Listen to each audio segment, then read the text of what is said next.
将结束，折磨。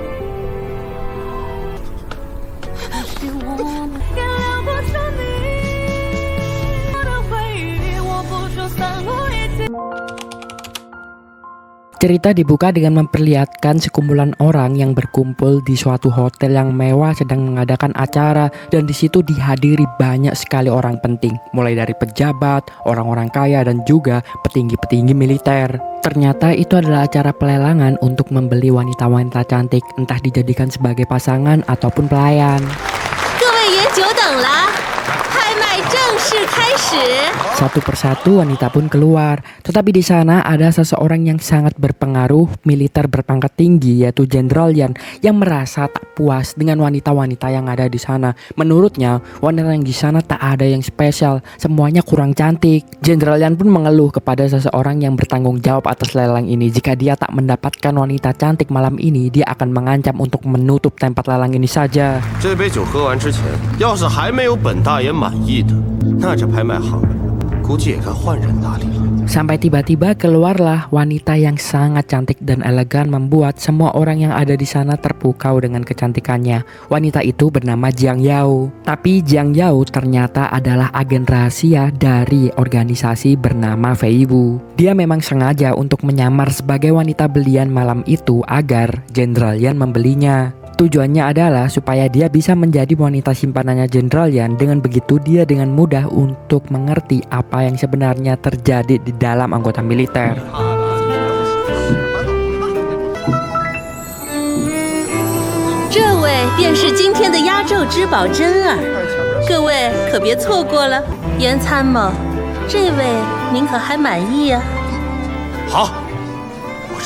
Karena sebenarnya tujuan organisasi Feiwu yang diikuti oleh Yao itu untuk memberantas ketidakadilan yang terjadi di negara itu. Karena memang militer-militer yang ada di sana seringkali melakukan kekotoran, dan organisasi Feiwu ingin membongkar itu semua. Maka mau tidak mau harus ada seseorang yang menyelinap ke dalam anggota militer. Dan tak hanya itu, Yao juga ditugasi oleh organisasinya untuk mengambil obat-obatan demi membantu anggota-anggota organisasi lainnya. Karena itulah dia juga ditugaskan untuk membunuh Jenderal Yan ketika semua misinya sudah selesai.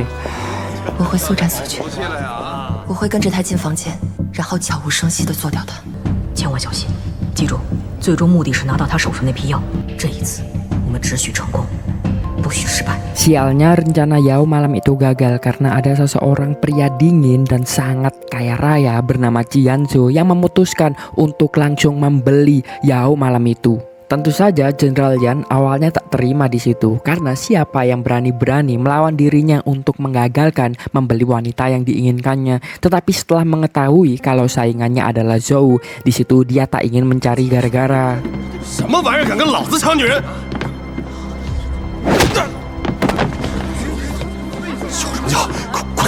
Alasannya karena Zhou ini ternyata adalah panglima perang di salah satu wilayah di Cina juga. Jika mencari gara-gara dengannya berarti peperangan akan terjadi. Karena hal itulah Jenderal Yan membiarkan Zhou untuk memiliki Yao. Saat pertama Yao melihat Yanzu, dia syok karena ternyata Yanzu adalah pria yang pernah dicintainya dulu. You came in like a storm with no warning, swept me off my feet. It was a deadly dance, and I knew if I stayed, I would never leave. 张瑶， You had my 我要娶你。 heart in your hands, 对不起， soft like a 对不起， summer night. 这才刚刚。 It was a deadly dance, 江瑶， if I stayed, I 好久不见。 Dan alasan kenapa mereka berpisah karena dulu Yao menyamar ke keluarganya Yanzu dan dia berkhianat menyebabkan ayahnya Yanzu meninggal dunia. Dan semenjak kejadian itu mereka berdua sudah tak pernah bertemu lagi.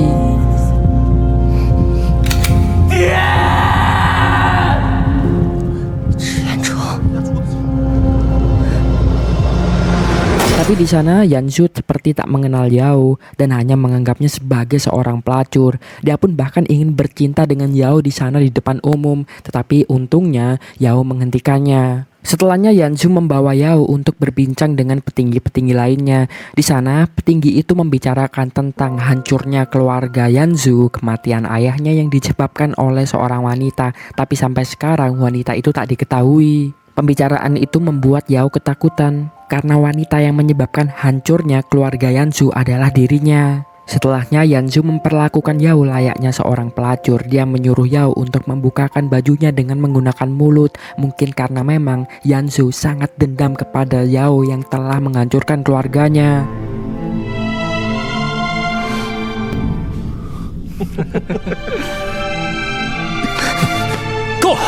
Setelahnya Yao berusaha untuk melarikan diri keluar, tetapi di sana Yanzu langsung menghentikannya. Setelahnya mereka pun berhenti untuk berpura-pura untuk tidak mengenali. Di situ Yanzu menatap matanya Yao seakan-akan berkata kalau apa yang dilakukan Yao kepada keluarganya Yanzu itu sangatlah jahat. Yanzu pun langsung mencium Yao layaknya seperti wanita murahan dan di situ dia menggigit bibirnya Yao. Jiang Yao, 好久不见。我们的游戏开始了。 Saat tidur, Yao teringat kenangan masa lalu ketika dia memberitahu kepada Yanzu kalau dia adalah agen rahasia dan itu membuat Yanzu sangat patah hati karena cintanya yang begitu tulus kepada Yao telah disia-siakan. Yao pun terbangun dengan perasaan yang sangat bersalah. Setelahnya Yao makan bersama kedua orang tuanya.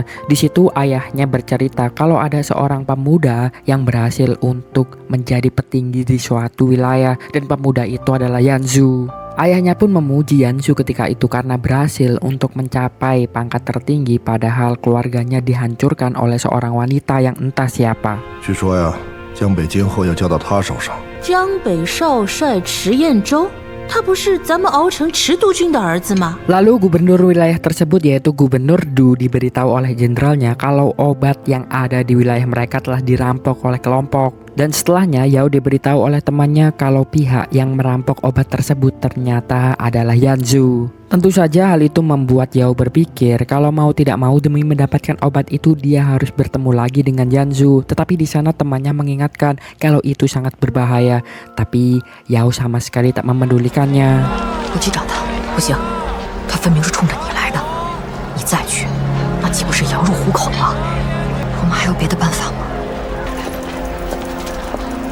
Kemudian Yanzu sedang berbincang dengan temannya. Ketika itu temannya memuji apa yang dilakukan oleh Yanzu karena dengan mencuri obat tersebut dia bisa menyingkirkan saingan politiknya yaitu Gubernur Du dan juga balas dendam kepada mantan wanita yang dicintainya dulu. Setelahnya Yao sungguhan mendatangi rumahnya Yanzu. Setibanya di sana dia terkaget karena melihat bunga yang pernah dibelikannya dulu dan adanya bunga itu membuat Yao berpikir kalau cinta yang dimiliki oleh Yanzu itu benar-benar tulus dan karena hal itulah dia juga mulai merasa bersalah. Karena memang meskipun Yao dulu mendekati Yanzu untuk melakukan misi, tetapi dia tak bisa membohongi dirinya kalau dia juga mencintai Yanzu. Dan pilihan untuk mengikuti misi dan berkhianat kepada Yanzu itu juga berat untuk dilakukannya. 看来是真的很喜欢。 Setibanya Yanzu di sana, Yao bertanya kenapa Yanzu masih menyimpan bunganya. Yanzu pun menjawab kalau bunga itu mengingatkannya kalau ada beberapa hal yang cantik tetapi bisa menyakitinya dengan kejam. Tanpa basa-basi, Yao di sana langsung mengancam Yanzu jika Yanzu tak memberikan obatnya, dia akan menembak dirinya sendiri. Karena pikir Yao, Yanzu mungkin masih memiliki perasaan. Tapi ternyata Yanzu sekarang sudah jauh berbeda. Dia langsung mengambil pistolnya sengaja menembak sehingga menyebabkan pipi dari Yao itu tergores menunjukkan kalau Yanzu sekarang sangat dingin dan tidak berperasaan.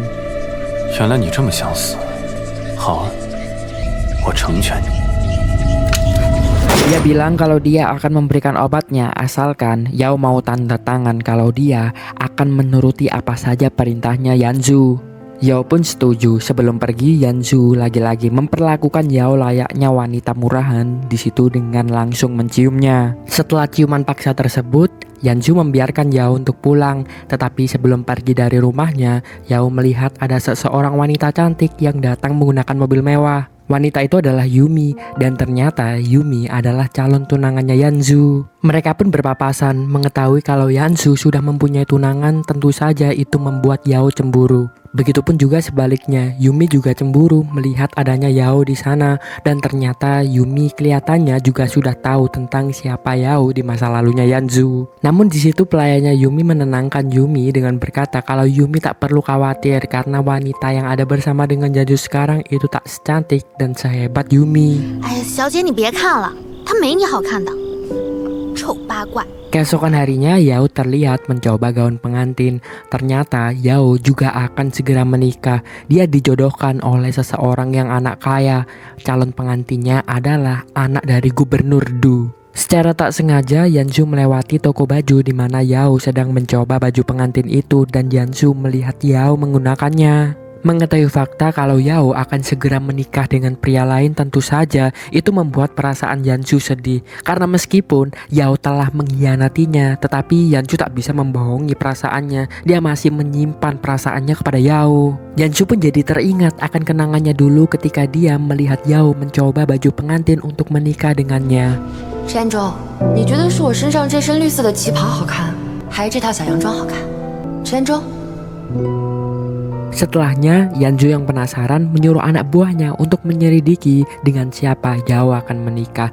Tanpa repot-repot, ketika itu anak buahnya memberitahu kalau sudah tersebar berita di koran kalau pria yang akan dinikahi Yao adalah anak dari Gubernur Du. Sementara itu, Gubernur Du diberitahu oleh bawahannya kalau keluarga mereka bisa saja mendapat masalah dari pihak Jepang kalau Gubernur Du tidak segera menyerahkan obat tersebut ke pihak Jepang. Tentu hal itu membuat Gubernur Du ketakutan, apalagi setelah ini anaknya akan menikah. Di sana dia pun langsung menyuruh ajudannya untuk memastikan agar pernikahan anaknya dengan Yao itu tetap berjalan lancar. 文兰和江瑶的订婚宴，你可要盯紧了，不能出任何差错。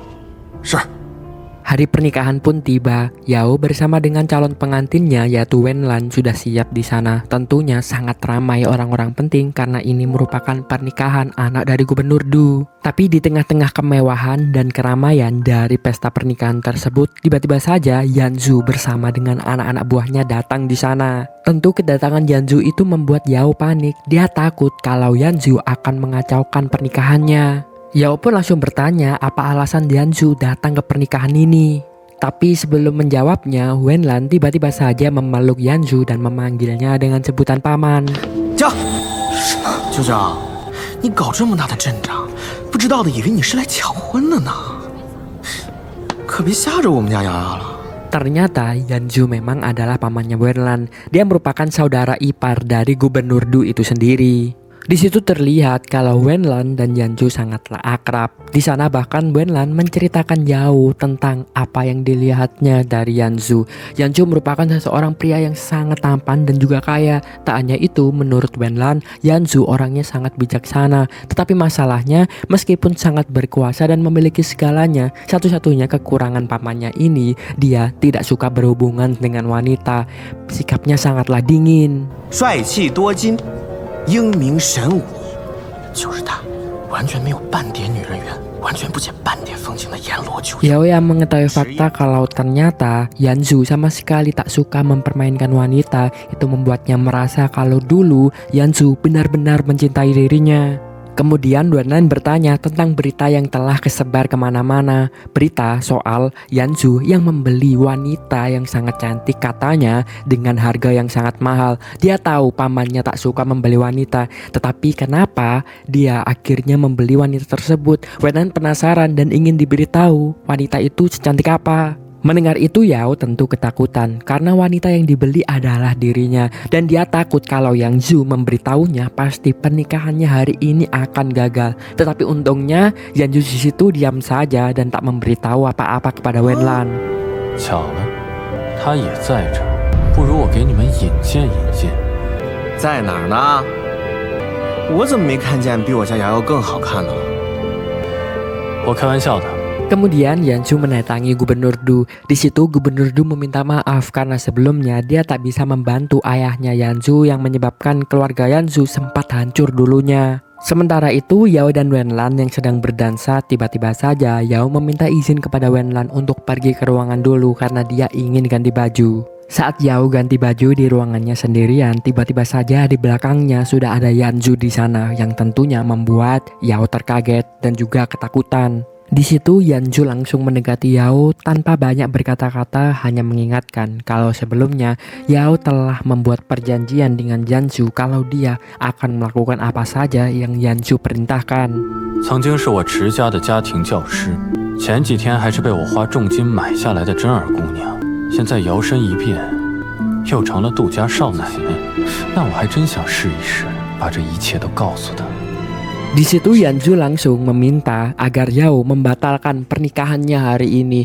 Tentu saja Yao keberatan karena keluarganya bisa hancur kalau misalnya dia membatalkan pernikahan dengan anak gubernur. Apalagi tahu fakta kalau Wenlan ternyata adalah ponakan dari Yanzu sendiri. Dia tak menyangka kalau Yanzu bisa sejahat ini. Yanzu tak memaksa, dia hanya pergi dan hanya mengingatkan kalau Yao tak menuruti perintahnya, maka dia tak akan memberikan obat itu dan organisasi yang diikuti oleh Yao akan hancur. 你没有遵守我们的协议，后果自负。 Kemudian Yao tiba-tiba didatangi oleh teman organisasinya yang menyamar, yaitu Ling, memberitahu kalau teman-teman organisasi mereka menaiki kapal dan kapal tersebut telah dipasangi bom oleh Yanzu. Mendengar itu Yao ketakutan, dia sadar dia tak bisa menentang keinginannya Yanzu. Karena hal itulah dia tahu pilihan terbaik untuk menyelamatkan teman-teman yang ada di organisasinya, dia harus membatalkan pernikahannya. Karena hal itulah dia bilang kepada Wenlan kalau dia tak bisa menikah hari ini dan pergi langsung menemui Yanzu.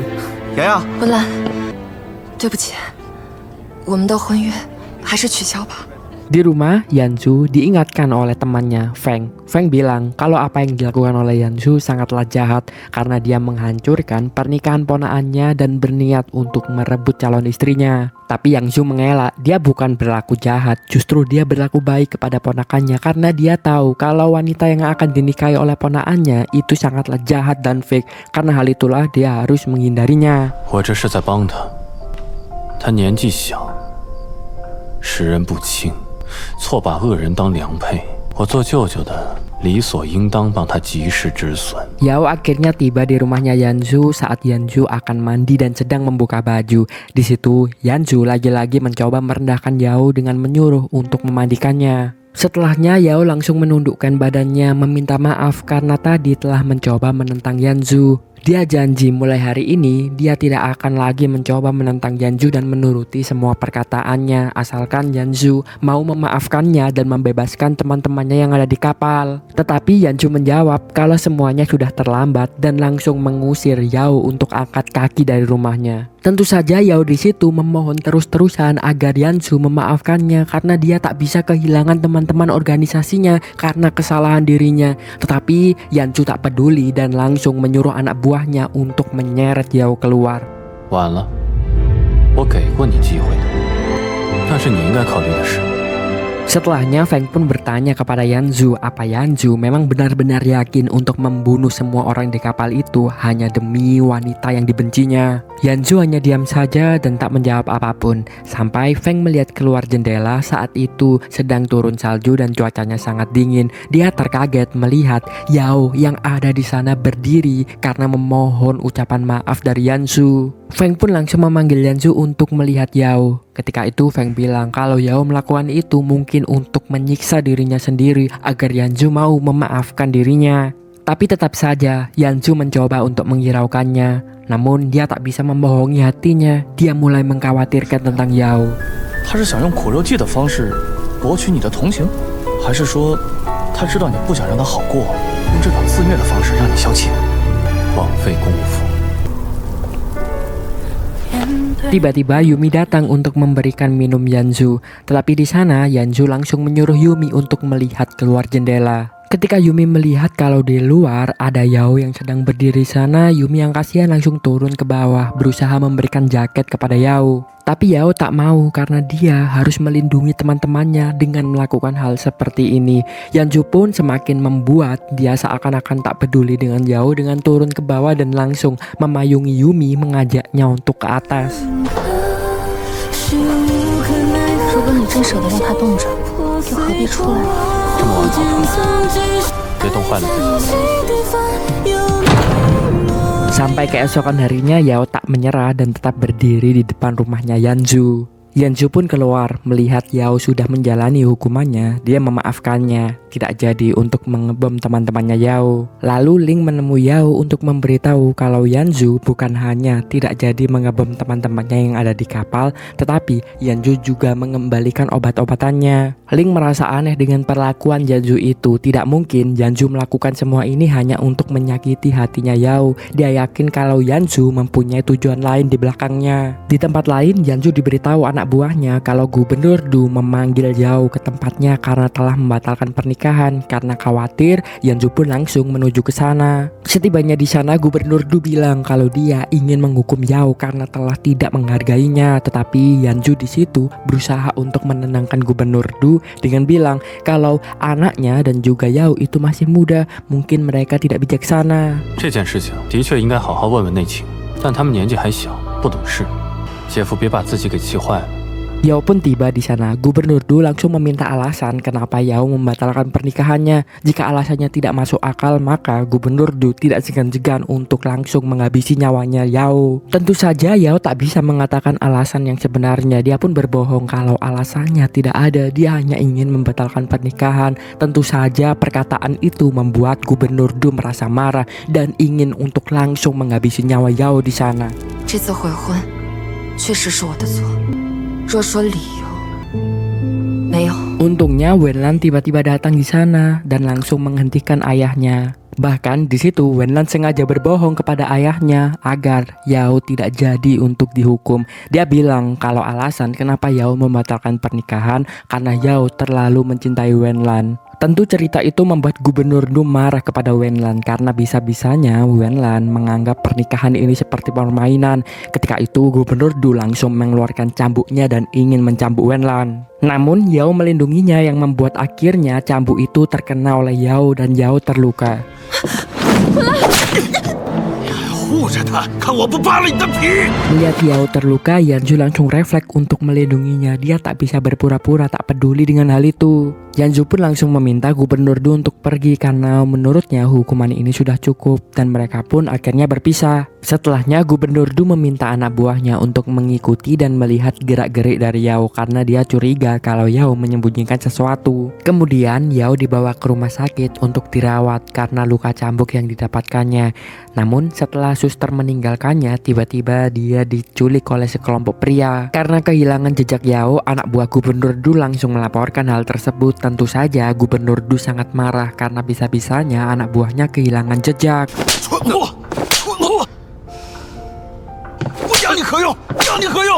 要你何用？ Ternyata seseorang yang menculik Yao adalah Yanzu karena Yanzu takut kalau Yao berkhianat padanya dan mengadu domba Yanzu dengan Gubernur Du. Tapi setibanya di rumah Yanzu, kondisi Yao semakin memburuk mungkin karena lukanya sudah terinfeksi. Yanzu pun langsung menyuruh anak buahnya untuk merawat Yao. Ketika Yao dirawat, Yanzu sebenarnya sangat mengkhawatirkannya dan bahkan ingin melihat keadaannya.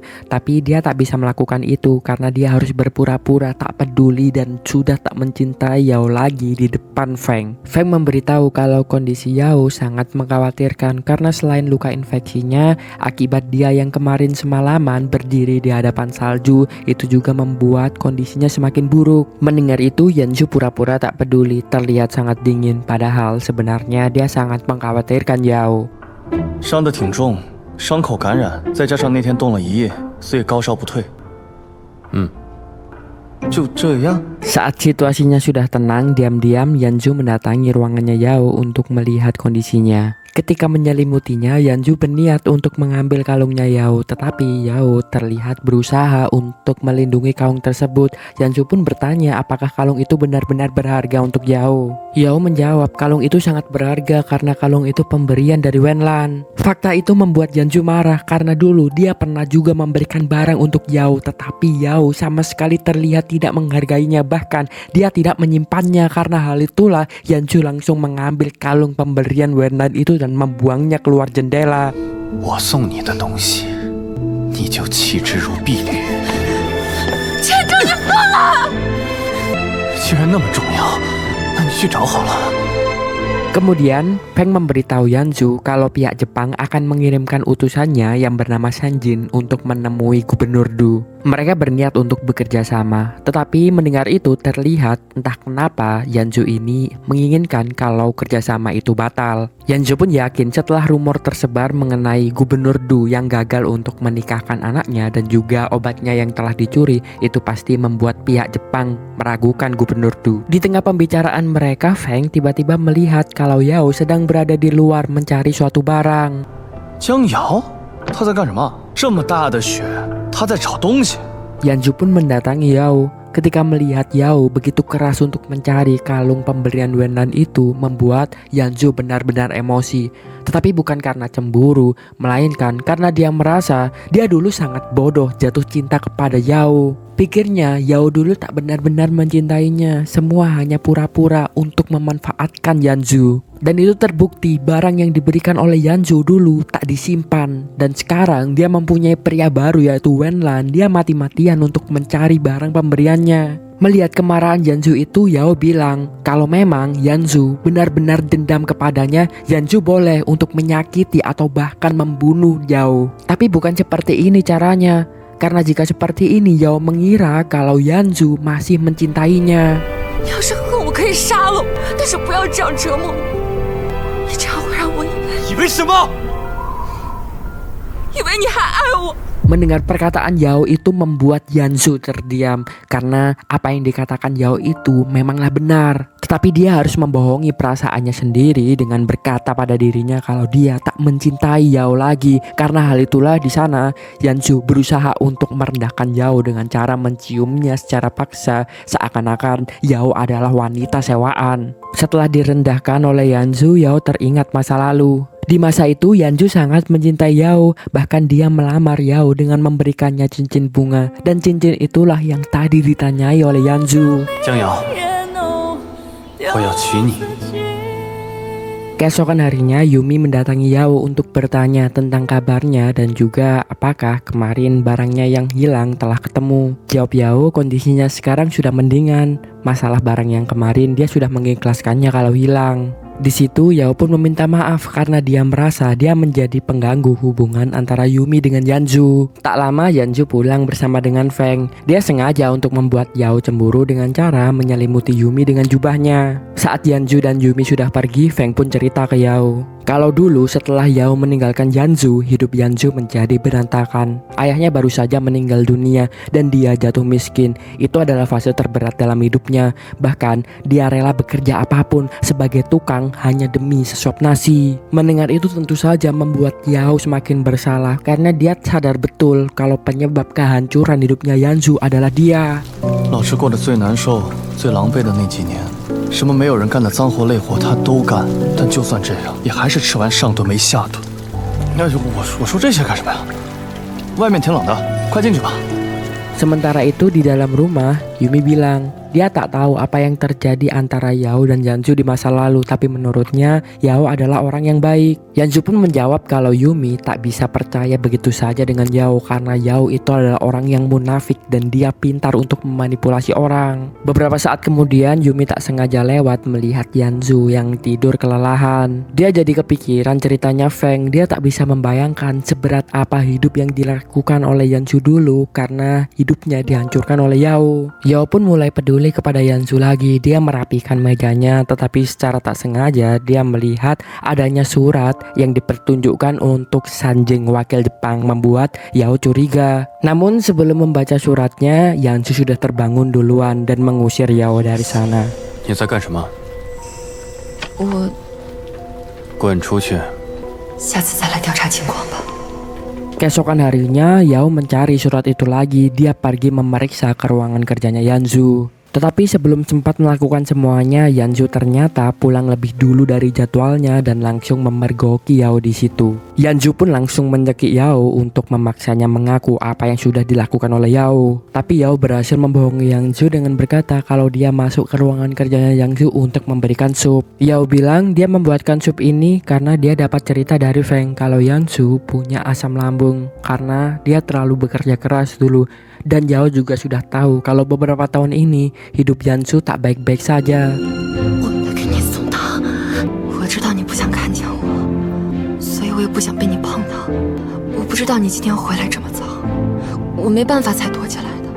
Mendengar itu membuat Yanzu emosi karena Yao berani-beraninya mengungkit masa lalu yang sangat berat bagi Yanzu. Padahal semuanya ini penyebabnya adalah Yao sendiri. Dan apalagi sekarang Yao terlihat pura-pura peduli dan memberikan sup itu. Yanzu pun berkata, "Apa kau bangga Yao bisa menghancurkan hidup seseorang seperti ini?" Tapi Yao hanya menjawab kalau dia sadar dia salah. Dan dia tahu apapun yang dia lakukan itu tak akan membuat Yanzu bisa memaafkannya. 能把一个男人折磨成这样，是不是让你特别得意啊？滚出去，别再出现在我面前。 Keesokan harinya saat sedang bersih-bersih halaman, pembantunya Yumi yaitu Ina secara tak sengaja menemukan kalung Yao yang hilang kemarin. Kebetulan Yanzu lewat di situ. Ina pun langsung memberikan kalung itu kepada Yanzu. Betapa terkagetnya Yanzu ketika dia melihat kalau isi kalung itu adalah cincin yang pernah diberikan Yanzu kepada Yao dulu. Ternyata kalung yang dicari oleh Yao tempo hari sebegitu keras itu bukanlah milik Wenlan, melainkan itu cincin yang diberikan oleh Yanzu. Karena itu Yanzu pun hanya bisa melihat Yao karena dia merasa kalau mungkin Yao dulu benar-benar mencintainya, tak ada kebohongan akan perasaannya. 才找了这么一会儿，就不找了。既然弄丢了，那就不要了吧。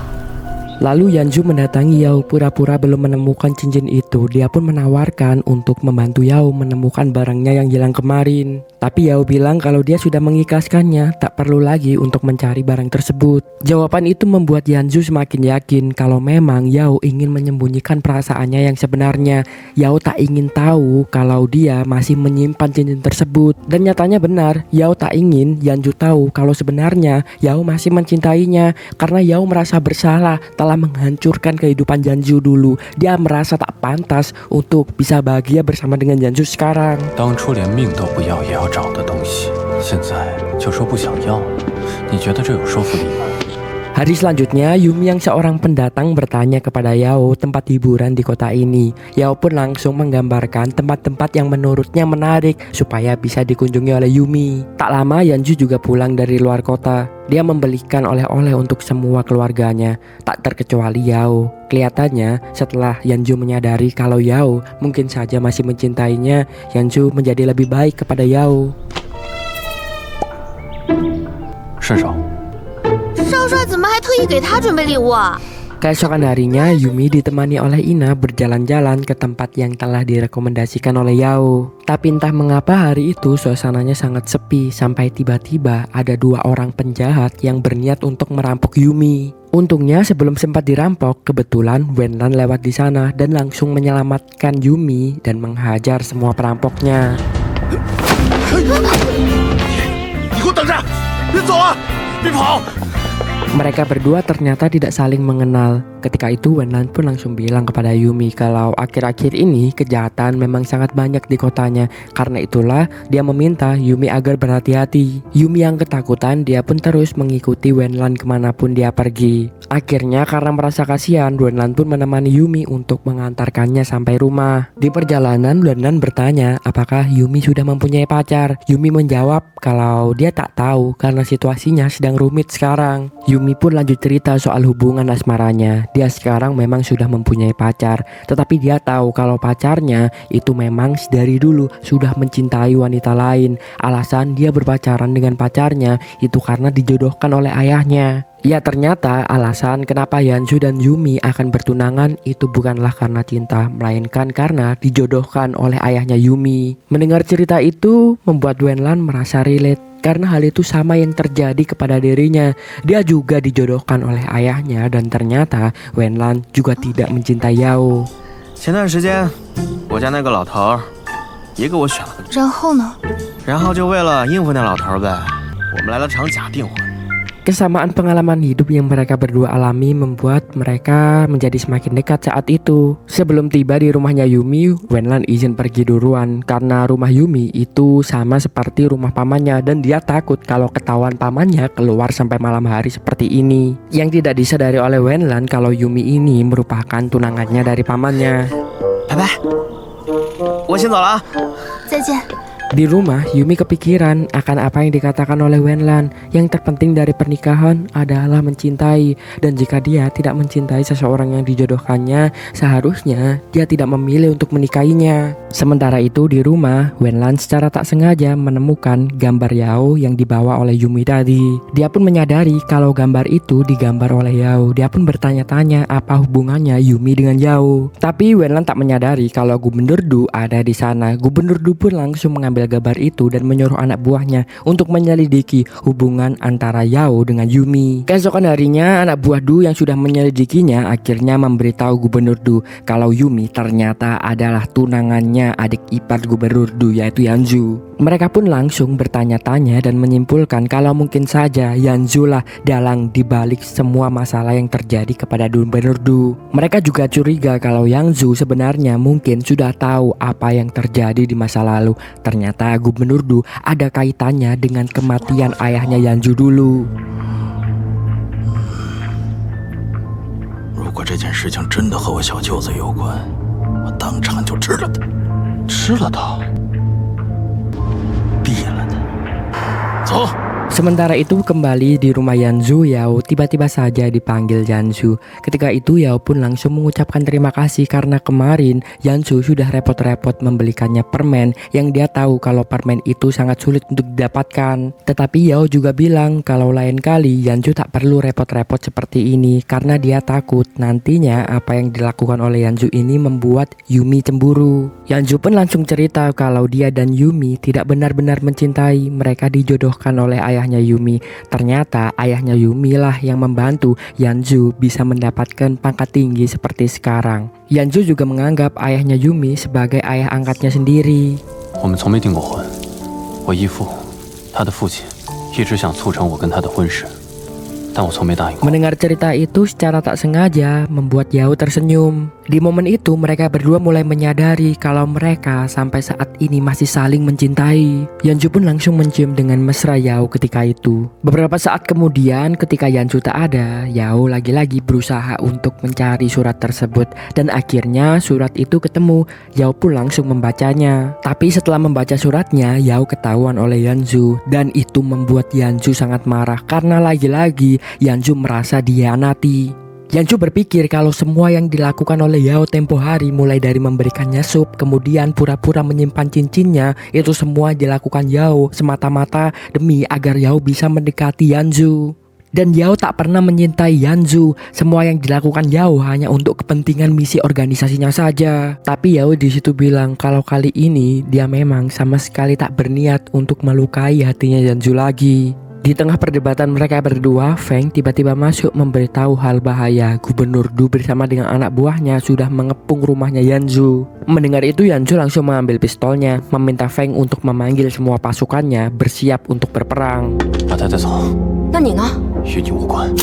石彦洲，出来见我。 Tapi Yao mengingatkan kalau dia tahu seberapa kuat pasukan yang dibawa oleh Yanzu.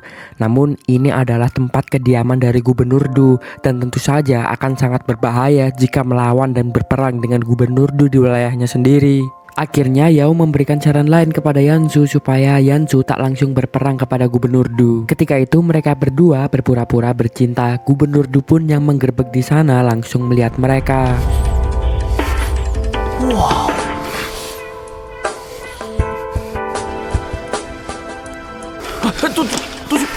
Dan benar saja karena hal itu Gubernur Du tidak jadi untuk menyerang Yanzu. Hal itu karena sebelumnya alasan kenapa Gubernur Du itu memutuskan untuk menggerebek kediaman Yanzu, penyebabnya bukan karena Yao semata, melainkan ada hal lain yang lebih penting, yaitu Gubernur Du mengira kalau Yanzu itu berkaitan dengan Jepang dan berniat untuk menghancurkan kerjasama antara Jepang dengan Gubernur Du. Setelah melihat adegan itu, Gubernur Du pun menjadi berpikir kalau mungkin apa yang dilakukan Yanzu ini memang kaitannya hanya soal wanita dan nafsu, tak ada kaitannya sama sekali dengan kerjasamanya dengan Jepang. Padahal sebenarnya semuanya hanya pura-pura. Diam-diam Yanzu memang sudah menghubungi pihak Jepang untuk mengganggu kerjasama pihak Jepang dengan Gubernur Du. 你嘴上说悔婚是因为太爱文兰，背地里又和文兰的舅舅搞在一起，你们是真不把我放在眼里。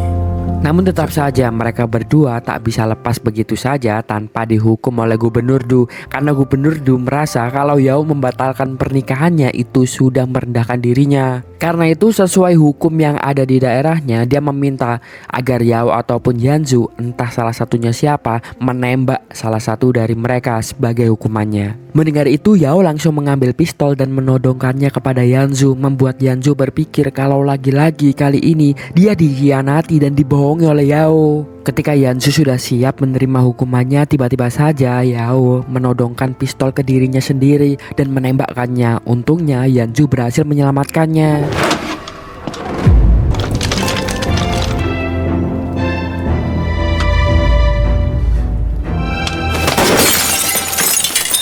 Peluru itu hanya tergores di lehernya Yao. Yanzu pun langsung meminta Feng untuk membawa Yao dan mengobatinya. Sementara itu Gubernur Du sudah cukup untuk menghukum mereka. Tapi di sana sebelum pergi, Gubernur Du juga bilang kalau dia sudah tidak menganggap Yanzu lagi sebagai adik iparnya. Dan mulai hari ini Yanzu tak boleh memanggil Gubernur Du sebagai paman. Hubungan saudara mereka sudah lenyap. Gubernur Du merasa kalau dia benar-benar sudah dikhianati oleh Yanzu. Tapi Yanzu tak memedulikannya, dia lebih memedulikan keselamatannya Yao.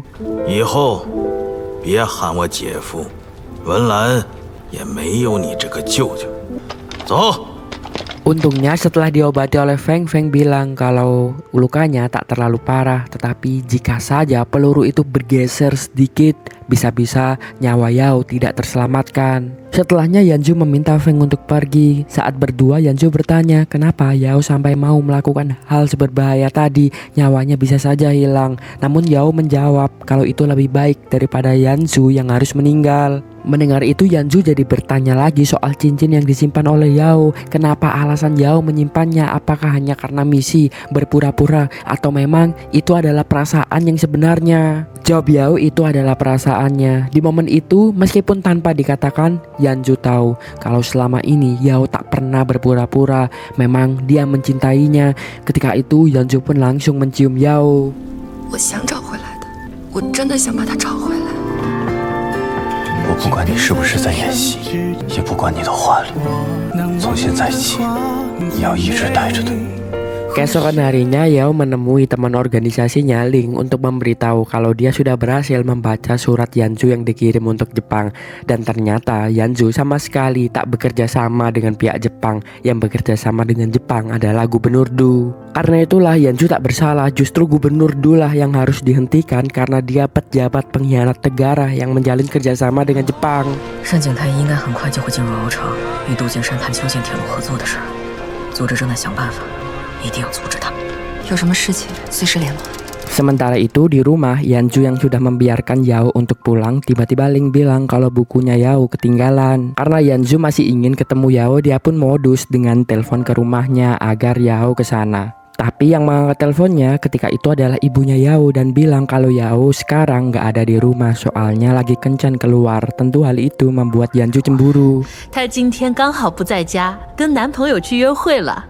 说是北街那头新开了一家西餐厅，这些个小年轻啊，就是爱赶时髦。 Yanzu pun langsung pergi ke kafe di mana Yao berkencan. Ternyata Yao sedang bertemu dengan Wenlan untuk menjelaskan semuanya. Karena Yanzu tak ingin ketahuan kalau dia sedang cemburu, dia pun pura-pura di sana untuk mengawasi Wenlan. Tentu saja di sana Wenlan merasa aneh karena selama ini pamannya tidak pernah sepeduli ini soal asmaranya Wenlan. Ketika itu Wenlan pun berkesimpulan kalau mungkin saja Yanzu memang benar-benar cemburu. Yanzu pun langsung menyuruh Wenlan di sana untuk pulang dan setelahnya Yanzu hanya berdua dengan Yao. 我明白了，你在嫉妒我。 我嫉妒你什么？你今天出来约会，你爸知道吗？吴柔，哎，我是真有事儿。 Semenjak kejadian kemarin, mereka berdua memang sudah terlihat lebih baikan karena mereka sudah mulai menyadari kalau mungkin mereka saling mencintai. Tapi tetap saja di sana mereka berdua masih saja jual mahal. Pada akhirnya dengan sikap yang dingin, Yanju pun meminta Yao untuk nanti malam jam 7 datang ke rumahnya karena katanya bukunya sedang tertinggal. Malam harinya Yumi terlihat sedang berdandan saat itu. Dia pun bilang kepada Ina kalau dia akan keluar karena di kota ini bangsawan seperti Yumi itu bebas untuk menikmati dunia malam dan dia ingin sekali-kali merasakan dunia malam itu. 小姐，你这个时候梳妆打扮干嘛呀？我一会儿要出去，你就别跟着了。 Yumi pun meminta agar Ina tak mengikutinya malam ini. Setelahnya Yumi pun keluar pergi ke bar untuk menikmati dunia malam di kota itu. Setibanya di sana, Yumi yang terlihat polos dan terlihat kalau dia baru pertama kali menikmati dunia malam, tiba-tiba ada mucikari yang melihat hal itu dan berniat untuk memanfaatkan Yumi. Karena Yumi terlihat polos dan tentu saja Yumi sangat cantik, dia bisa saja dijadikan sebagai wanita belian. Mucikari itu pun langsung menyuruh anak buahnya untuk memanggil Yumi dan kemudian menjebaknya. 这么极品的丫头，如果能放在我的卖场，定能卖个好价钱。你去把她带过来。你好，姑娘，我们曼姐请你过去。 Beberapa saat kemudian tak disangka Wenlan juga datang di sana dan dia bertemu dengan Yumi yang kondisinya sangat mabuk ketika itu. Wenlan pun tersadar kalau Yumi baru saja dicekoki obat-obatan. Tanpa pikir panjang, Wenlan pun langsung menolong Yumi dan membawanya pulang. Di perjalanan pulang, Yumi yang sudah dicekoki oleh obat-obatan, dia menjadi sangat liar ketika itu. Bahkan dia terus-terusan mencoba untuk mencium Wenlan. 谢谢你又救了我一次。你给我安分一点。 Sementara itu di tempat lain, Yao pergi ke rumahnya Yanju. Tapi di perjalanan tiba-tiba dia bertemu dengan Ling. Mengejutkannya, Ling memberitahu kalau organisasi mereka telah memberikan misi kepada Yao untuk membunuh Yanju malam ini. Di rumah, Yanju terus menanti kedatangan Yao, tetapi Yao tak kunjung datang juga. Yanju memang sangat ingin untuk bertemu dengan Yao lagi, bahkan dia dengan sabar menunggu Yao di ruang tamu sampai pagi hari. Sampai pagi hari, Feng terkaget melihat Yanzu yang masih menunggu di sana. Dia tak menyangka kalau Yanzu mau menunggu Yao sampai pagi seperti ini. Sampai tiba-tiba anak buahnya Yanzu memberikan kabar kalau mereka mendapat informasi Yanzu telah ditargetkan oleh organisasinya Yao untuk dibunuh. 少帅，飞鸟会的人准备暗杀少帅，而且这是江小姐的绝密任务。他接了这个任务。 据消息是这样。 Kembali ke Yao, kemarin dia memutuskan untuk pulang lagi setelah dia mendapat misi untuk membunuh Yanzu. Bahkan kemarin malam Yao sempat berdebat dengan Ling karena menurutnya Yanzu tidak salah kenapa mereka harus membunuh Yanzu. Ling menjelaskan satu-satunya cara untuk menghentikan Gubernur Du adalah dengan menghabisi Yanzu duluan. Dan meskipun Yanzu tak bersalah, tetapi Yanzu telah mengabdi kepada Jiang Bei, seseorang yang sangat jahat. 杀了他，让他们军阀狗咬狗，绝不冤枉。这些都只是猜测，没有证据。杀迟延州的计划是不会改变的。 Beralih ke Yumi yang baru bangun tidur, dia terkaget karena dia terbangun di rumahnya Wenlan. Yumi pun baru tersadar kalau kemarin dia melakukan hal yang sangat memalukan kepada Wenlan. Karenanya dia yang malu memutuskan diam-diam untuk langsung pergi. Di rumahnya Yao ditanyai oleh ibunya kenapa Yao terlihat sedih. Tentu saja Yao tak bisa menjelaskannya karena yang dia rasakan dia tak bisa untuk melaksanakan misi membunuh Yanzu. Tetapi dia juga sadar kalau dia tak melakukan misi itu pasti bakal ada orang lain yang diperintahkan untuk membunuh Yanzu. 妈，我没事，你先出去吧。 Pada akhirnya Yao mengajak Yanzu untuk bertemu di suatu tempat. Ternyata itu adalah tempat di mana mereka pertama kali bertemu dulu. Mereka pun jadi teringat akan kenangan mereka dulu ketika mereka berdua sama-sama mencintai satu sama lain. Yanzu pun bertanya di sana kepada Yao. Dia tahu kalau 5 tahun yang lalu Yao memang mendekatinya karena misinya. Tetapi apakah tidak pernah sesaat sekalipun Yao itu merasakan cinta yang benar-benar kepada Yanzu? 我明白人的心意都是瞬息万变的，但我没想到有些人的心意从一开始就是假的。江阳，5年前你为了任务接近我，你有没有一刻是因为我而动摇过的？哪怕一刻，你还会这么选吗？ Kemudian Yao pun mengajak Yanzu ke suatu tempat untuk menjelaskan kepada Yanzu kenapa Yao melakukan ini semua. Di tempat lain saat sedang keluar secara tak sengaja Yumi melihat kalau Wenlan menutup bar di mana tempat kemarin dia dicekoki. Yumi diberitahu alasan Wenlan menutupnya karena ada mucikari yang memperjualbelikan wanita-wanita dan mendengar itu Yumi pun jadi merasa kalau Wenlan melakukan itu mungkin karena untuk menyelamatkan supaya tidak terjadi seperti apa yang terjadi pada dirinya kemarin. Yumi memutuskan untuk turun mengucapkan terima kasih kepada Wenlan, tapi tiba-tiba saja mucikarinya saat itu menyerang Wenlan. Yumi langsung melindungi Wenlan yang membuat pada akhirnya Yumi lah yang terluka.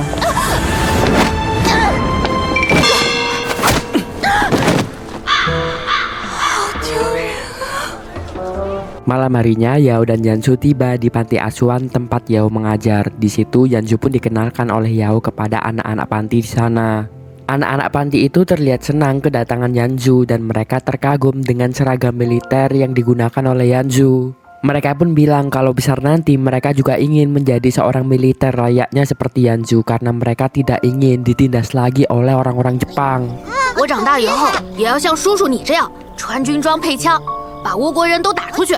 让他们以后再也不敢来欺负我们。 Setelah anak-anak itu pergi, Yao cerita kalau anak-anak tersebut kehilangan keluarganya karena turun di medan perang melawan Jepang. Dan Yao tak ingin di masa depan ada anak-anak lagi yang menjadi korban keganasan perang dengan Jepang. Dan karena hal itulah Yao bisa mengesampingkan cintanya demi supaya tidak ada lagi korban-korban yang terjadi akibat keganasan Jepang. Dia pun bertanya kepada Yanzu, apakah Yanzu akan tetap bekerja sama dengan Jepang seperti apa yang dilakukan oleh ayahnya dulu? 你会和你父亲一样，成为背叛家国、和倭国人同流合污的人吗？ Setelahnya Yanzu langsung menyuruh anak buahnya mengeluarkan surat di mana surat itu isinya adalah tempat pertemuan antara Sanjing, pihak Jepang dan Gubernur Du. Informasi tempat pertemuan itu sangatlah penting bagi organisasinya Yao, yaitu klub burung, karena dengan klub burung mengetahui tempat pertemuan itu mereka bisa langsung menyergap Gubernur Du dan Sanjing di sana. Setelah mendapat itu Yao pun yakin kalau Yanzu memang tak ada keinginan untuk bekerja sama dengan Jepang karena dia malah membantu klub burung untuk menjalankan misinya. 有了它，你们就可以提前部署，想要阻止合作就简单多了。我的答案还满意吗？ Kembali ke Yumi dan Wenlan, Yumi pun dibawa ke rumah sakit karena lukanya tadi. Setelah dirawat, untungnya lukanya Yumi tak begitu parah. Perasaan mereka berdua tumbuh lebih dalam ketika itu. Bahkan Wenlan mengajak Yumi untuk keesokan harinya makan berdua bersama. Yumi pun menyetujuinya. Di rumahnya, Gubernur Du memberitahu jenderalnya kalau malam ini pihak dari Jepang, Sanjing, akan datang ke kotanya. Karena hal itulah jenderalnya harus memastikan kalau Sanjing akan aman sampai di tempat pertemuan. 这次是倭国人给我的最后一次机会了，你就提头来见！是，滚！ Beberapa jam kemudian, jadwal Sanjing tiba di kota itu. Jenderal dari Gubernur Du pun sudah membawa semua pasukannya untuk berjaga mempersiapkan kedatangan Sanjing. Namun setibanya di sana, mereka sudah dikepung oleh anggota-anggota klub burung bersama dengan Yao. Tembak-tembakan pun tak bisa dihindarkan. Klub burung berhasil untuk memojokkan pasukan Jenderal Gubernur Du.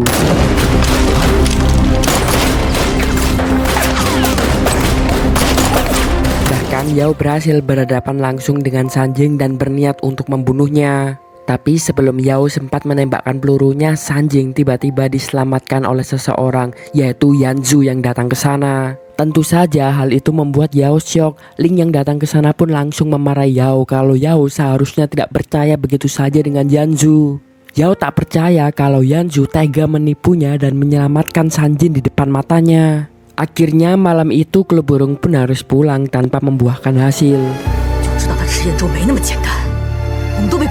Di tempat lain, Yanzu dan Sanjing pun minum bersama. Ketika itu Sanjing bilang kalau dia pikir Gubernur Du sangat kuat di wilayahnya. Tapi mengingat ada bahaya saat ini, dia mulai meragukan untuk kerjasama dengan Gubernur Du. Dan dia pikir mungkin lebih baik dia bekerjasama dengan Yanzu. Tak lama kemudian Yao memberanikan dirinya untuk menemui Yanzu dan bertanya kenapa dia memilih untuk bekerja sama dengan Jepang. Yao melampiaskan kemarahannya kepada Yanzu. Apakah memang sedari awal Yanzu merencanakan semua ini, mulai dari menghancurkan pernikahan anaknya Gubernur Du, kemudian mendekati Yao, bahkan menipu klub burung. Yanzu membalas kalau memang semuanya dari awal dia rencanakan agar dia bisa bekerja sama dengan pihak Jepang. Dan jika memang Yao ingin membunuh Yanzu, maka Yanzu tak akan keberatan sama sekali. 我要的从来都只是钱、权。江瑶，我说的直白点，我就是在利用你。 Meskipun mengatakan itu semua, tapi terlihat kalau sebenarnya Yanzu menyembunyikan sesuatu. Dia tidak menjelaskan alasan kenapa pada akhirnya dia harus bekerja sama dengan Jepang. Mendengar itu semua, Yao hanya bisa menangis. Dia tak menyangka kalau Yanzu akan benar-benar mengkhianatinya dan dia pun pergi dari Ranju. Yanzu kembali menemui Sanjing dan di situ mereka sepakat untuk mengadakan kerjasama. Sanjing pun mengajak Yanzu untuk datang ke pertemuannya 3 hari ke depan. Setelah Sanjing pergi, Yanzu meneteskan air matanya. Dia sedih karena tadi dia telah membuat Yao benar-benar marah kepadanya. 山州，你骗我也好，利用我也罢，但是你不该跟倭国人合作，敢当汉奸。 Di rumahnya, Gubernur Du diberitahu anak buahnya kalau Yao adalah anggota klub burung dan ternyata dia juga sangat dekat dengan Yanzu. Mendengar fakta itu, Gubernur Du baru tersadar kalau ternyata selama ini Yanzu lah yang mengkhianatinya dan berusaha menghancurkan kerjasamanya dengan Jepang. Dia terlalu meremehkan Yanzu, dia tak menyangka kalau Yanzu bisa berbuat sampai seperti ini. Karenanya mau tidak mau dia sekarang sudah melihat Yanzu sebagai musuhnya. 张副官，山井的事我去解决，你去安排，一定不能轻松放过池彦周。 Beberapa saat kemudian Yanzu dibawa ke rumah oleh anak buahnya dan dia terlihat sangat mabuk. Feng bertanya apa yang terjadi pada Yanzu. Anak buahnya pun langsung menjelaskan kalau Yanzu setelah tadi dia berdebat dengan Yao itu membuatnya kepikiran dan karena hal itulah dia memutuskan untuk meminum banyak alkohol. Keesokan harinya sesuai janji mereka, Wenlan dan Yumi makan bersama siang itu. Mereka pun mulai ngobrol. Wenlan bilang kalau mereka berdua beruntung bisa makan di restoran semewah ini karena tidak banyak orang yang bisa melakukannya, bahkan banyak orang-orang yang menderita di pinggir jalan sana. Mendengar itu Yumi memuji Wenlan karena dia tak menyangka kalau orang sekaya Wenlan itu rendah hati juga. Dia memiliki empati kepada orang-orang miskin. 我只是有一些意外罢了。像你这样锦衣玉食的大少爷，应该很少会关注到外面这些流离失所的可怜人。 Setelahnya Yumi pun bilang kalau sayangnya beberapa hari ke depan Yumi harus pulang ke kampungnya Jiangbe. Mendengar itu Wenlan tak masalah karena dia akan mengusahakan untuk tetap pergi ke kotanya meskipun kota itu agak jauh. Lalu Wenlan pun keluar untuk membelikan bunga Yumi. Di momen itu mereka berdua tahu kalau mereka sudah sama-sama mencintai. Namun ketika akan kembali memberikan bunganya, Wenlan tiba-tiba bertemu Feng dan di situ Wenlan akhirnya tahu kalau ternyata Yumi adalah calon tunangannya pamannya yaitu Yanzu. 纪南哥，我知道你们很担心我，但是我现在很安全。哎，玉棉，你这什么朋友啊？还非得今天见？ Tentu saja mengetahui itu, Wenlan langsung syok. Dia tak mungkin untuk merebut tunangan pamannya sendiri. Dan Wenlan pun merasa kalau pilihan yang terbaik adalah tidak melanjutkan hubungannya dengan Yumi. Karena hal itulah dia langsung pura-pura menggandeng seorang wanita dan bilang ke Yumi kalau dia dan Yumi tak ada hubungan spesial apapun. Setelahnya memperlihatkan Yao yang kembali mengunjungi panti. Setibanya di sana dia terkaget karena tiba-tiba ada banyak makanan. Setelah mengetahui kalau makanan-makanan itu yang ngirim adalah Yanzu, dia pun menjadi marah. 你朋友送了很多物资过来，孩子们正分呢。我朋友就那位。 Yanzu juga ada di sana. Yao pun langsung bilang kalau Yanzu adalah seseorang yang sangat munafik. Untuk menutupi dosanya bekerja sama dengan Jepang, dia memberikan makanan-makanan kepada anak panti ini. Anak-anak panti yang awalnya senang dengan Yanzu mendengar dari Yao kalau Yanzu seorang pengkhianat negara. Anak-anak itu pun langsung membuang makanan yang diberikan oleh Yanzu. Mereka bahkan menghina Yanzu di sana. 哎，我们不吃汉奸给的东西。干什么呢？说谁是汉奸呢？ Feng yang ada di sana pun bertanya kepada Yanzu kenapa Yanzu tidak memberitahukan saja alasan sebenarnya kenapa dia memilih untuk bekerja sama dengan Jepang kepada Yao. Tapi Yanzu menjawab itu tak ada gunanya karena dari awal Yao sudah berpikir kalau Yanzu adalah orang yang jahat. Sebelum pulang, Yao mengembalikan cincin pemberian Yanzu yang sudah lama dia simpan. Tapi tiba-tiba saja ketika itu mereka diserang oleh pasukannya Gubernur Du. Untungnya Yanzu berhasil menyelamatkan Yao dan membawanya pergi dengan kereta.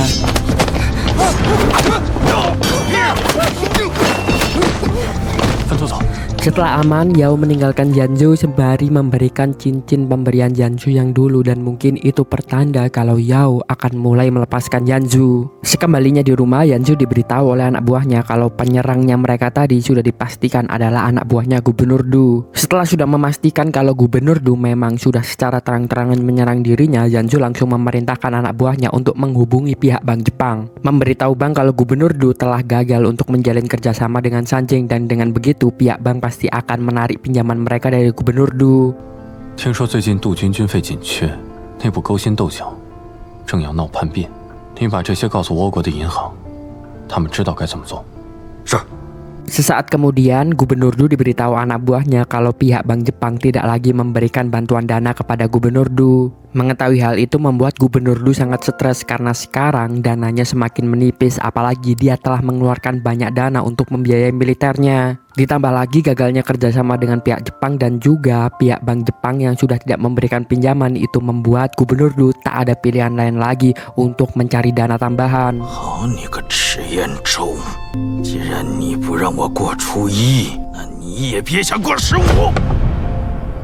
Keesokan harinya Yao menemui Ling untuk memberitahu kalau dia mempunyai cara lain untuk menghentikan pihak Jepang, yaitu tidak harus dengan membunuh Yanzu. Mendengar rencana itu, Ling khawatir karena rencana yang akan dilakukan oleh Yao ini sangatlah berbahaya. Namun Ling tetap mempercayakan semuanya kepada Yao. Malam harinya Yao pun menjalankan rencananya. Dia mengajak Wenlan untuk mendatangi pesta yang diadakan oleh Sanjing. Mereka pun berangkat layaknya pasangan malam itu. Acara pesta dansa yang diadakan Sanjing malam itu sangatlah ramai, didatangi banyak orang-orang penting termasuk Yanzu dan juga Yumi yang juga menghadiri acara itu. Yanzu tentu terkaget melihat Yao yang mendatangi acara itu juga. Dia mulai berpikir sebenarnya apa yang akan dilakukan Yao malam ini. Sementara itu Wenlan juga terkaget ketika dia melihat kalau Yumi dan pamannya juga mendatangi acara ini.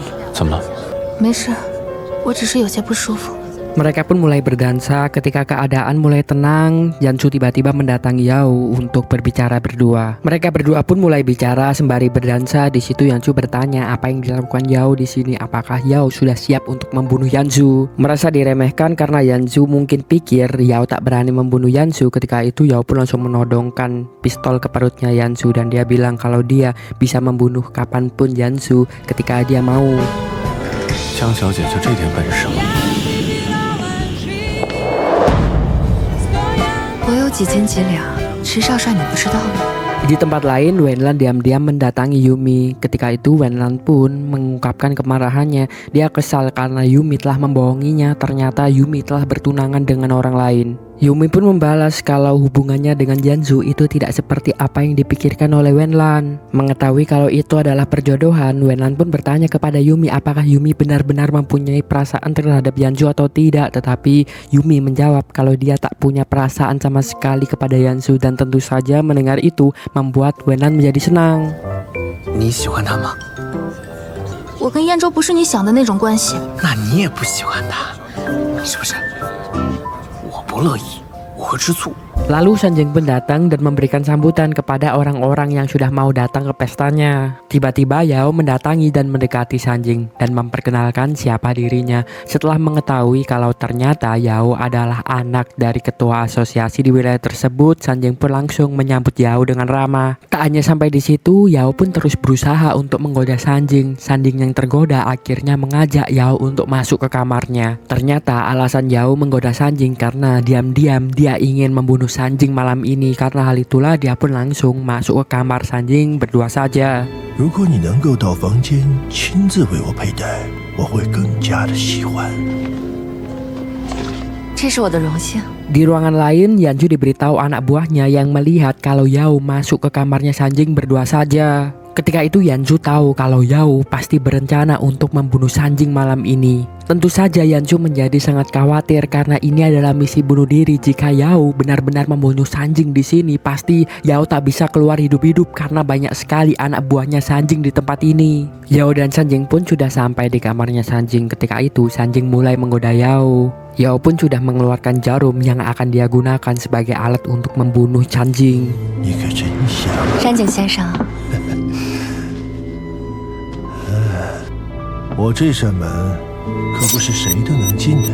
Ketika Yao akan membunuh Sanjing, tiba-tiba saja Yanzu masuk ke sana untuk menggagalkan rencana itu. Yanzu bilang kalau dia meminta Sanjing untuk keluar dan bicara berdua saja karena Yanzu ingin membahas masalah kerjasama yang mereka akan lakukan dan ini sangat penting. Karena itulah akhirnya upaya Yao untuk membunuh Sanjing gagal malam itu. Setelahnya Yanzu langsung mendatangi Yao. Di situ Yao langsung mengeluarkan semua amarahnya karena Yanzu tadi telah menggagalkan rencananya. Tapi Yanzu lanjut bertanya, bukankah sebenarnya Yao seharusnya membunuh Yanzu? Kenapa dia malah repot-repot membunuh Yanjing dan akhirnya akan dibunuh oleh anak buahnya Yanjing di sini? 既然你这么不想我跟他合作，那你为什么不来杀我，反倒去杀山井呢？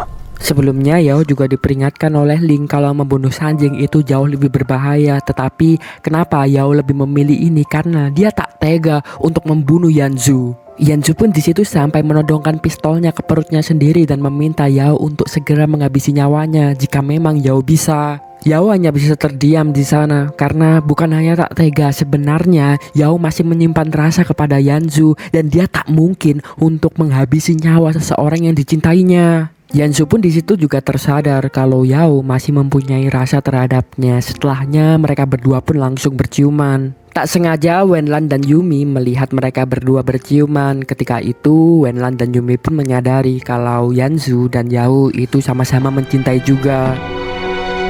这两个人什么情况？我就这属于铁树开花，我得去问问他。 Setelah ciuman itu Yanzu langsung mengikat Yao dan membawanya ke mobil karena dia tak ingin kalau Yao melakukan hal-hal yang berbahaya malam ini. Di dalam mobil, Yao menemukan peta rute kereta api yang akan diberikan Yanzu kepada Jepang. Tapi anehnya rute kereta api tersebut adalah rute yang salah. Karena hal itulah Yao pun mulai berpikir apa jangan-jangan alasan Yanzu mau bekerja sama karena memang Yanzu ingin menjebak pihak Jepang. Dan tiba-tiba Yao pun langsung didatangi anak buahnya Gubernur Du dan disandra di sana. Kemudian Yanzu kembali ke mobilnya mendapati sebuah surat dari Gubernur Du yang menuliskan kalau Yanzu harus pergi sendirian ke Gunung Nanpo untuk menyelamatkan Yao jika memang Yao tidak ingin untuk dibunuh. Tak lama kemudian Yanzu pun datang di gunung itu sendirian saja untuk menyelamatkan Yao. Dia bilang kepada Gubernur Du untuk melepaskan Yao karena masalah ini hanya antara dirinya dan Gubernur Du saja. Tanpa basa-basi di sana Gubernur Du langsung menyuruh anak-anak buahnya untuk memukuli Yanzu.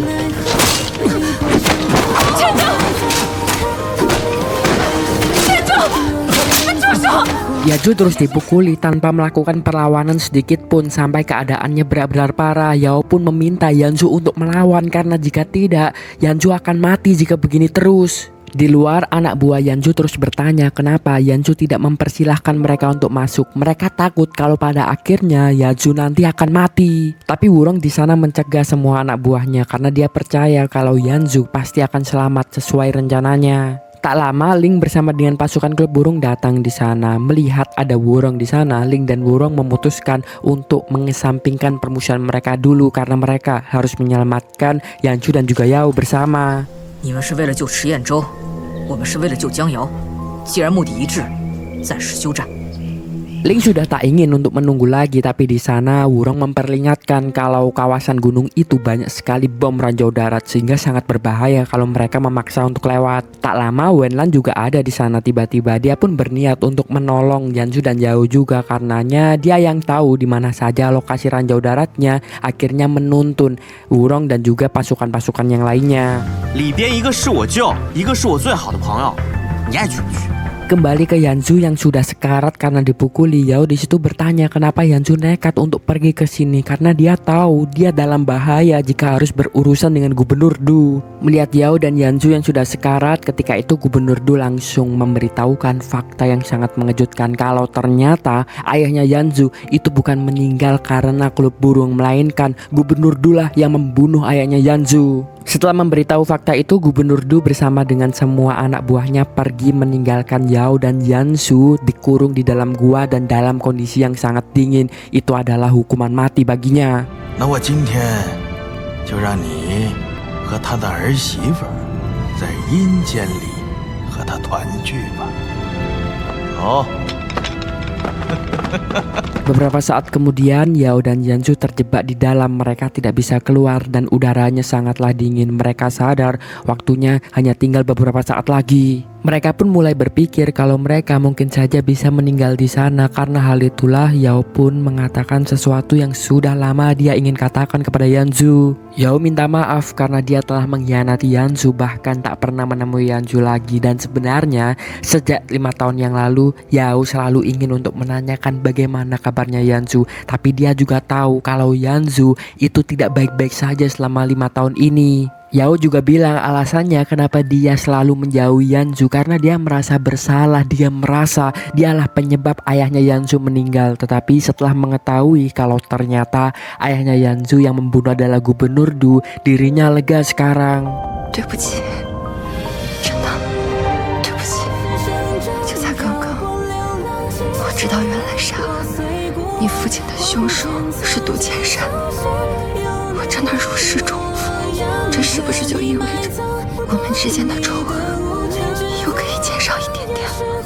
Mendengar itu, Yanzu pun jadi bertanya ketika Yao menyamar sebagai agen rahasia di rumahnya Yanzu, apakah perasaannya terhadap Yanzu itu benar-benar nyata atau hanya palsu saja. Yao langsung mencium Yanzu yang menunjukkan kalau perasaannya kepada Yanzu dulu memang benar-benarlah nyata. Di luar, Wenlan mengumandangkan dirinya dengan berpura-pura ditangkap oleh anak buahnya Yanzu dan mengancam Gubernur Du supaya melepaskan Yao dan juga Yanzu, karena jika tidak maka mereka tidak akan segan-segan untuk membunuh Wenlan di sana. Gubernur Du yang khawatir akan keselamatan anaknya pun tentu saja langsung menyuruh anak buahnya untuk membebaskan Yao dan Yanzu. Namun ketika Yao dan Yanzu sudah dibawa keluar, tiba-tiba saja Gubernur Du langsung menyuruh untuk menembaki mereka semua dan tentu saja tembak-tembakan pun terjadi di sana.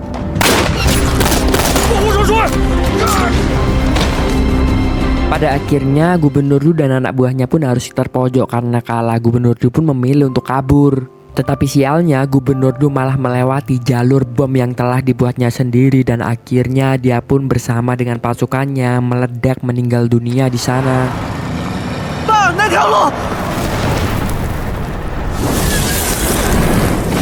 Hari selanjutnya Yao sudah terbangun di rumahnya. Dia diberitahu oleh ibunya kalau Gubernur Du kemarin meninggal. Mendengar itu, dia pun merasa kalau dia harus menjenguk Wenlan karena Wenlan pasti sangat terpukul. Kemudian Yao diantar oleh Ling ke rumahnya Wenlan. Di sana Yao memberitahu Ling kalau sebaiknya klub burung tidak mengganggu urusan antara Yanzu dan pihak Jepang dulu karena Yao yakin kalau Yanzu punya rencana baik di belakang ini. Di rumahnya Wenlan terlihat meratapi kematian ayahnya dan tak hanya itu ternyata banyak dari pihak-pihak bank yang mendatangi rumahnya Wenlan untuk menagih utangnya Gubernur Du.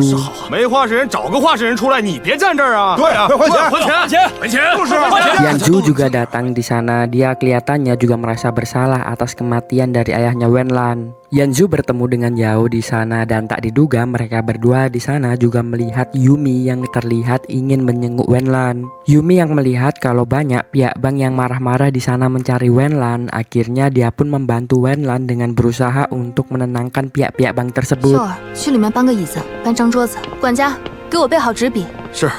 Yumi tahu kalau Wenlan sekarang dalam keadaan berduka karena hal itulah dia bilang kepada semua pihak bank kalau dia akan membayar utang-utangnya Wenlan terlebih dahulu. Karena itulah pihak bank pun menjadi tenang dan tidak marah-marah lagi. Yao dan Yanzu yang melihat Yumi seperti itu mereka pun terkagum. Yanzu tak pernah tahu kalau Yumi ternyata wanita yang sangat kuat. 你们一个一个轮流报清楚自己是哪家银行，何时欠款，欠多少款项，利息多少，我都会一一写清楚，一一偿还。 Yanzu pun datang dan bilang ke Yumi kalau Yumi tak usah membayar ini semua karena Yanzu lah yang akan bertanggung jawab dan membayarnya kepada pihak-pihak bank. Setelahnya Wenlan pun keluar. Yumi langsung mendatangi Wenlan dan bertanya sekarang apa rencananya Wenlan ke depan. Kata Wenlan, ayahnya sekarang sudah meninggal dan dia tak ingin meneruskan tradisi keluarga. Dia memilih untuk membubarkan pasukan militer ayahnya dan memilih untuk menjadi dokter. Seperti yang dia katakan dulu, dia ingin untuk menolong orang-orang kecil meskipun harapannya kecil, tetapi dia ingin membuat orang-orang kecil di luar sana menjadi lebih makmur. 我打算去学医，你说过，虽然希望微弱，但它难能可贵。我也想成为这个希望里的一份子。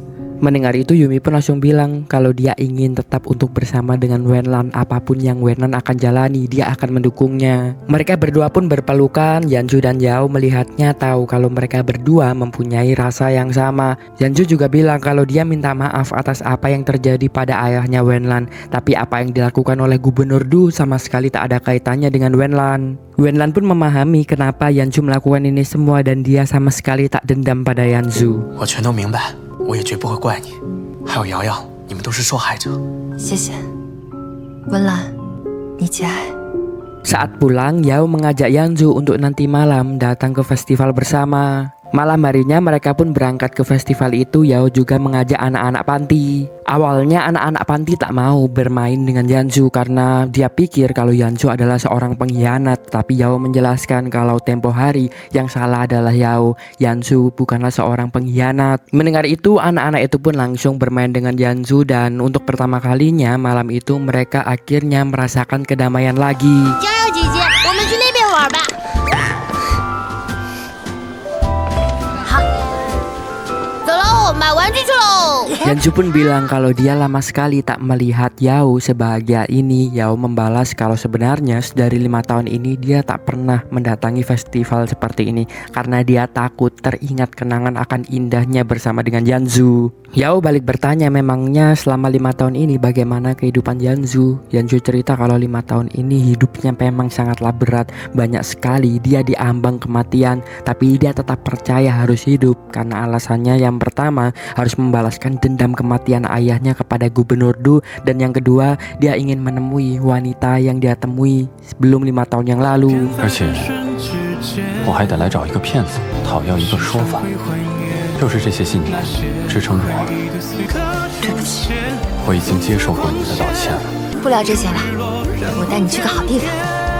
Lalu mereka pun di atap melihat dari atas warga-warga yang bahagia mengikuti festival itu, dan Yanju ingin kedepannya warga-warga tersebut bisa lebih makmur dan sejahtera bahagia seperti ini. Dan Yanju rela melakukan apa saja, bahkan jika harus dianggap jahat demi warga bisa sejahtera. Yao pun bilang kalau dia tahu alasan Yanju ingin bekerja sama dengan Jepang karena Yanju berniat untuk menipu Jepang dengan memberikan saran Jepang jalur rel kereta api yang berputar-putar sehingga nanti dananya akan habis digunakan untuk perpindahan dan membuat rel kereta api itu saja. 为的就是拖慢工程进度，甚至拖垮整个工程，浪费窝方的财力。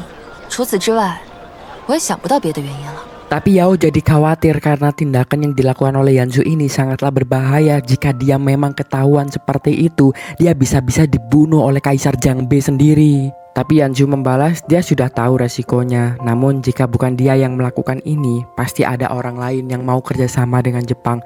Dan dia rela untuk dicap jahat asalkan rakyat Cina itu tidak lebih menderita karena Jepang. Mendengar itu Yao jadi sadar alasan kenapa Yanju tak memberitahunya dari awal karena Yanju tak ingin membahayakan Yao. Tapi Yao di sana bilang kalau dia akan menemani Yanju seberbahaya apapun keadaannya. 我江阳也不是贪生怕死之人，不管以后怎么样，我都会陪着你的。 Yanju pun mengantarkan pulang Yao. Setibanya di rumah Yao, Yanju bertemu dengan ibunya Yao. Ibunya Yao langsung memarahi Yao karena dia tak ingin anaknya dekat-dekat dengan seorang pengkhianat negara seperti Yanju. Keesokan harinya Sanjing diberitahu anak buahnya kalau mereka menemukan surat yang ditulis Gubernur Du sebelum dia meninggal. Isi surat itu memberitahu kalau Yanju dan Yao adalah anggota klub burung dan mereka ternyata berpacaran, dan tak hanya itu mereka berdua berencana untuk menjebak Sanjing. Setelahnya Yanju bertemu Sanjing dan ketika itu Sanjing langsung membahas surat itu. Namun Yanju berusaha menjelaskan kalau Gubernur Du itu memiliki dendam pribadi kepada Yanju dan bisa saja surat ini adalah suatu cara untuk menjelek-jelekkan namanya Yanju. Sanjing yang bingung mau mempercayai surat atau perkataan dari Yanju, akhirnya dia pun memberikan tes kepada Yanju agar bisa mempercayainya lagi. 但这件事情必须给我们倭方一个交代，所以还请池少帅能够证明你不是飞鸟会的同党。 Malam harinya Yanju dibawa ke suatu tempat dan ternyata di sana sudah ada Yao dalam posisi terikat. Sanjing pun bilang jika memang apa yang dituliskan Gubernur Du tidaklah benar, kalau Yanju dan Yao sama sekali tak mempunyai hubungan apapun, maka Sanjing meminta untuk Yanju menembak mati Yao di sini. Yanju pun langsung mengambil pistolnya, berdebat sedikit dengan Yao dan tak lama dia langsung menembak Yao tepat di hatinya dan Yao ketika itu meninggal dunia. 石彦周，你就是个汉奸，是倭国人的走狗，你这么做不会有好下场的。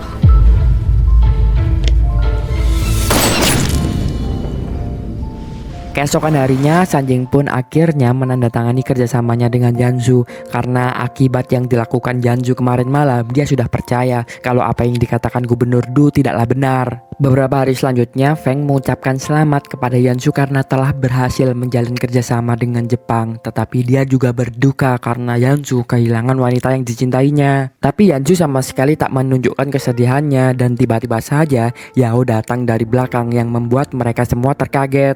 打扰一下，我可以坐在这儿吗？不能，这么多座位呢。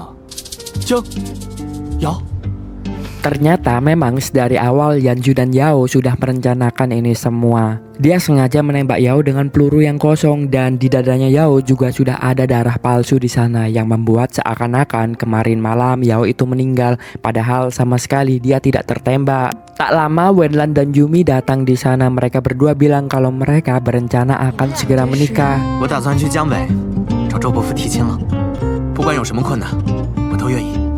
Beberapa tahun berlalu, sesuai rencana Yanzu, program kerja pembangunan rel dari Jepang itu gagal total dan menelan kerugian yang sangat besar bagi pihak Jepang. Karena itulah pihak Jepang dan Jiang Bei mencari Yanzu kemana-mana untuk dibunuh, tetapi Yanzu langsung menghilang. Kemudian diperlihatkan Yanzu dan Yao yang ternyata sangat bahagia sekarang. Dia menghilang bersembunyi di suatu kota dan mereka berdua sekarang juga sudah mempunyai anak. Ternyata setelah dicari oleh pihak Jepang, Yao dan Yanzu memilih untuk bersembunyi di suatu kota dan menyamar sebagai guru. Dan tak hanya itu, mereka juga hidup di kota yang sama bersama dengan Wenlan yang menjadi dokter di kota itu dan juga ada Yumi. Mereka berempat pun hidup dengan bahagia di bawah bayang-bayang dan berusaha untuk membantu orang-orang di sekitar mereka. Dan itulah ending dari drama ini.